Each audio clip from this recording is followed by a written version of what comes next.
ফালতু কিছু টিকটকারের জন্য এবারের মেলাটি একেবারে ভেঙে দেওয়া হয়েছে। তবে অন্যান্য বারের চেয়ে এবারের মেলাটি ছিল বেশ জাঁকজমক পরিপাটি। এখনও অনেক স্টল বসা বাকি ছিল, তারপরেও যতটুকু গুছানো ছিল বা অনেক স্টল ছিল তাতে অনেক সুন্দর জুয়েলারি, অনেক সুন্দর আইটেম উঠেছিল এবার। হ্যালো এভরিওয়ান, কেমন আছেন সবাই? It's Mukarrama Shafa's channel. এই চ্যানেলে আমি বিভিন্ন ধরনের ব্লগ ভিডিও শেয়ার করে থাকি। Please subscribe my channel and share, আর সবসময় পাশে থাকবেন। তো চলুন পুরো ভিডিওটি দেখি। মেলাটি বসেছিল সিলেটের শাহিদগাঁ সংলগ্ন একটি বড় মাঠে। এখানে ঈদের যে জামাত, সেই জামাতও অনুষ্ঠিত হয় প্রত্যেক বছরই। এখানে বাণিজ্য মেলা, কুটির শিল্প মেলা সহ আর অনেক কিছু বসে। কিন্তু এইবার এই মেলাটা স্থায়ী হতে পারলো না কিছু টিকটকারদের জন্য।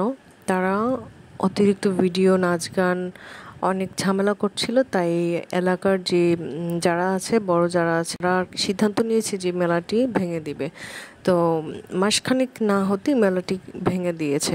এই মেলাটি অন্যান্য বারের তুলনায় অনেক বেশি জাঁকজমকপূর্ণ, অনেক বেশি সুন্দর আয়োজন ছিল।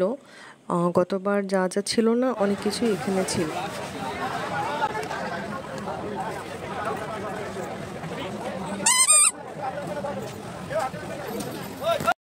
হাঁটতে হাঁটতে একটা জুয়েলারি দোকানের সামনে আমরা চলে আসলাম।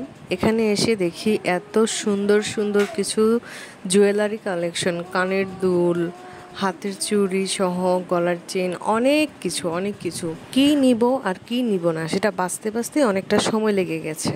কারণ এবারের জুয়েলারিগুলো, ডিজাইনগুলো ছিল চমৎকার।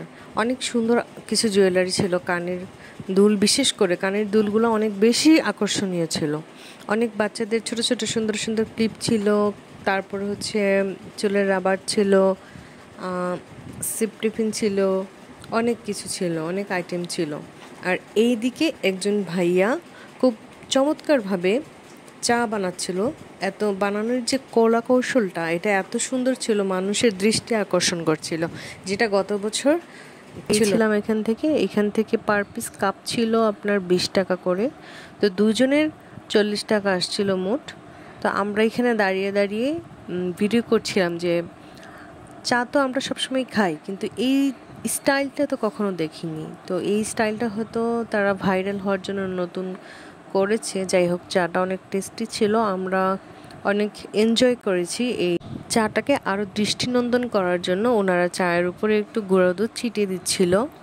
এতে করে একটু টেস্টও বাড়ছিল আর দেখতে অনেক সুন্দর লাগছিল। চা খাওয়া শেষ করে আমরা এই মেলায় থাকা বিভিন্ন রাইডগুলো দেখতে গিয়েছিলাম, যেখানে বাচ্চারা অনেক এনজয় করছিল রাইডগুলো। মেলায় থাকা এই নৌকাগুলো আপনারা উঠেছিলেন? কেউ যদি উঠেন তাহলে অবশ্যই মাঝখানে বসবেন, একদম শেষ মাথায় বসতে যাবেন না, পড়ে যাওয়ার সম্ভাবনা থাকবে। বাচ্চারা তো অবশ্যই না, বাচ্চাদেরকে উঠাবেনই না। আর আপনারা বড়রা যারা বসবেন, মাঝখানে বসবেন অবশ্যই।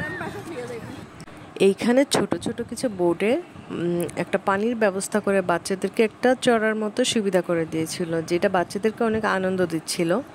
আর স্লিপার ছিল। আজকে এই পর্যন্তই। ভিডিওটি ভালো লাগলে অবশ্যই একটি লাইক, কমেন্ট আর শেয়ার করবেন। আর সাবস্ক্রাইব করতে কিন্তু একদমই ভুলবেন না, কারণ নতুন নতুন ভিডিও দেখতে হলে অবশ্যই সাবস্ক্রাইব করতে হবে। আইকনটিতে চাপ দিয়ে রাখবেন।